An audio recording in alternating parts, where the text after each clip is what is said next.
तो मैं आपको आज बताता हूँ कि बिहार के अंदर अख्तरुल ईमान साहब चुनाव लड़े, हार क्यों गए, हार की वजह क्या थी। आज मैंने एक यूट्यूब चैनल देखा जो वॉइस ऑफ एमआईएम के नाम से था और जिसके डिस्क्रिप्शन में ये लिखा था कि इस यूट्यूब चैनल जो चलता है वो गाइडेंस है अमर विधायक अख्तरुल ईमान साहब के, मतलब अख्तरुल ईमान साहब जो है वो इस चैनल पर नजर है। और उस चैनल पता है क्या कहा गया, अख्तरुल ईमान साहब जो हारे हैं उसकी वजह जो है वो सिर्फ और सिर्फ जो है वो एमआईएम के जो राष्ट्रीय अध्यक्ष हैं आदिल हसन साहब बिहार के अंदर, और जो कोषाध्यक्ष हैं इश्तियाक साहब, उनकी वजह से। अब वजह क्या थी मैं आपको बताता हूं। वजह ये थी, वो बता रहे हैं कि जब कार्यकर्ता जो है वो मिलने आते हैं या कार्यकर्ताओं से बात करते हैं तो आदिल हसन साहब भद्दी भद्दी गालियां देते हैं। हार की वजह यही है कि आदिल हसन एमआईएम के राष्ट्रीय प्रवक्ता गालियों से बात करते हैं, और जो इश्तियाक साहब हैं जो कोषाध्यक्ष हैं उनको कोषाध्यक्ष से कोई मतलब नहीं है। वो सिर्फ और सिर्फ एमआईएम को सिर्फ और सिर्फ जो है वो प्राइवेट लिमिटेड कंपनी की तरह चला रहे हैं। मतलब एमआईएम को इनसे कोई फायदा नहीं है, ये सिर्फ एमआईएम को बर्बाद कर रहे हैं, एमआईएम को चुनाव जिताने की जगह हराने का काम कर रहे हैं। और जो लोग बाहर से आए थे वो लोग, जो वहां के लोकल लोग थे, उनसे रिलेशन उनसे नहीं बन पाया, अच्छा संबंध नहीं बन पाया, जिसकी वजह से अख्तरुल ईमान साहब हार गए। सबसे बड़ी वजह यह है कि आदिल हसन साहब गालियां देते थे, भद्दी भद्दी गालियां देते थे। कोषाध्यक्ष जो है उनको किसी चीज से मतलब नहीं था, वो सिर्फ एमआईएम को प्राइवेट लिमिटेड कंपनी की तरफ से चलाते थे। YouTube channel voice of MIM ने उसने आरोप लगाया, हालांकि आरोप कहां तक सही है ये तो वक्त बताएगा, लेकिन आदिल हसन साहब पर एक गंभीर आरोप लगाना वो कहां तक सही है ये तो वक्त बताएगा। मैं वो चैनल दिखाता हूं और उसकी वीडियो दिखाता हूं आपको। अस्सलाम वालेकुम। अख्तरुल ईमान साहब के हार का अगर कोई जिम्मेदार है तो वह लोग हैं जो चुनाव में अभिकर्ता बने हुए थे, चुनाव के प्रभारी बने हुए थे, जो बाहरी लोग थे। बाहरी लोगों का तालमेल वो लोकल कार्यकर्ताओं से नहीं मिल पाता था। ज्यादातर अख्तरुल ईमान साहब के व्यवस्थापक जो चुनाव के थे वो जनाब आदिल हसन साहब थे। तो आदिल हसन साहब कार्यकर्ताओं को गाली गलौज करते थे, इश्तियाक साहब कार्यकर्ताओं की वैल्यू नहीं देते थे। अख्तरुल ईमान से बेपनाह मोहब्बत करने वाले लोग फिर भी डटे रहते थे, लेकिन अपनी जात से। साथियों, इस चुनाव में जो हार हुई इसका अगर कोई जिम्मेदार है तो वो आदिल हसन साहब और इश्तियाक साहब है, क्योंकि मैंने पहले भी इशारा किया था कि ये चुनाव ये दोनों मिलकर उनको हरा देंगे, और अंततः वही हुआ।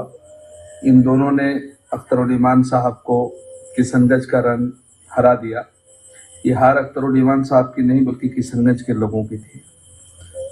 तो जाहिर सी बात है कि मैं कई बार इस बात को कहा था कि इन लोगों के पास डिसिप्लिन नहीं है, ये लोग किसी से अच्छे से बात नहीं करते हैं, इन लोगों को तहजीब और तमीज की पढ़ाई पढ़ने की ज़रूरत है, और बात करते हैं तो मवाली अंदाज में करते हैं। ये नहीं होना चाहिए।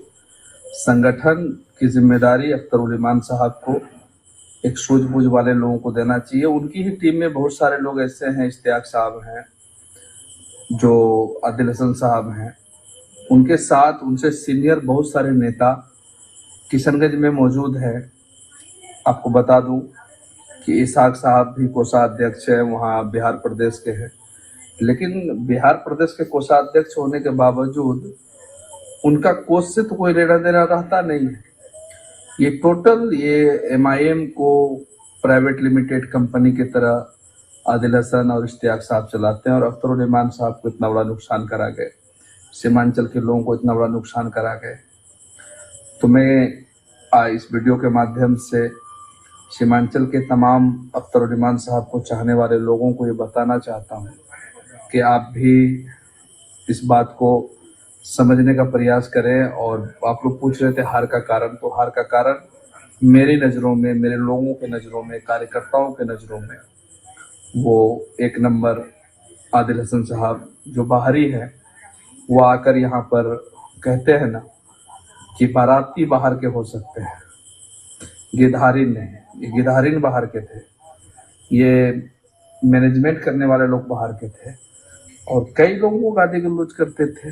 तो ये सब इस हार का जिम्मेदार आपको मैं बता दिया किसकी जिम्मेदारी है। और आगे एमआईएम एक अच्छी लड़ाई लड़ रही है और अख्तरुद्दीन साहब को सब लोगों को सपोर्ट करना चाहिए। अख्तरुद्दीन साहब बेबाक आवाज़ हैं बिहार के और बेबाक आवाज़ को हमेशा आवाज़ बुलंद करने की ताकत आवाम को देनी चाहिए। तो आपने देखा कि अख्तरुल ईमान साहब को ये शख्स जो है वो पूरी तरीके से बरी कर रहे हैं, लेकिन आरोप जो है किसी पर लगाया जा रहा है तो वो आदिल हसन पर लगाया जा रहा है, इश्तियाक साहब पर लगाया जा रहा है। आखिर ये आरोपों की सच्चाई क्या है? हालांकि जो कई मेरे चैनल पर आकर के कमेंट में करते हैं कि कुछ लोग जो है एमआईएम के लोग भद्दी भद्दी तरीके से गालियां देते हैं, लेकिन उसकी कोई सच्ची सात्विक प्रमाण नहीं है। लेकिन इन्होंने जो भी कहा कहां तक सही है ये आप मुझे कमेंट पे बताइएगा। लेकिन हार का जिम्मेदार अगर किसी को ठहराया है तो वो आदिल हसन साहब का, हार का जिम्मेदार अगर किसी को ठहराया है तो वो कोसा अध्यक्ष जो इश्तियाक साहब को माफ कीजिएगा, इश्तियाक साहब को इसका जिम्मेदार जो है वो ठहराया है। अभी एमआईएम की तमाम खबरें मैं आपको दूंगा क्योंकि वहां बिहार में उपचुनाव होने वाले हैं और उपचुनाव जो है मजबूती के साथ एमआईएम चुनाव लड़ेगी। उत्तर प्रदेश में भी लड़ने वाली है, लड़ेगी। मैं आपको पल पल की खबर आपको पहुंचाता रहूंगा, इसलिए मेरे यूट्यूब चैनल को सब्सक्राइब कर लीजिएगा और वीडियो को शेयर कीजिएगा।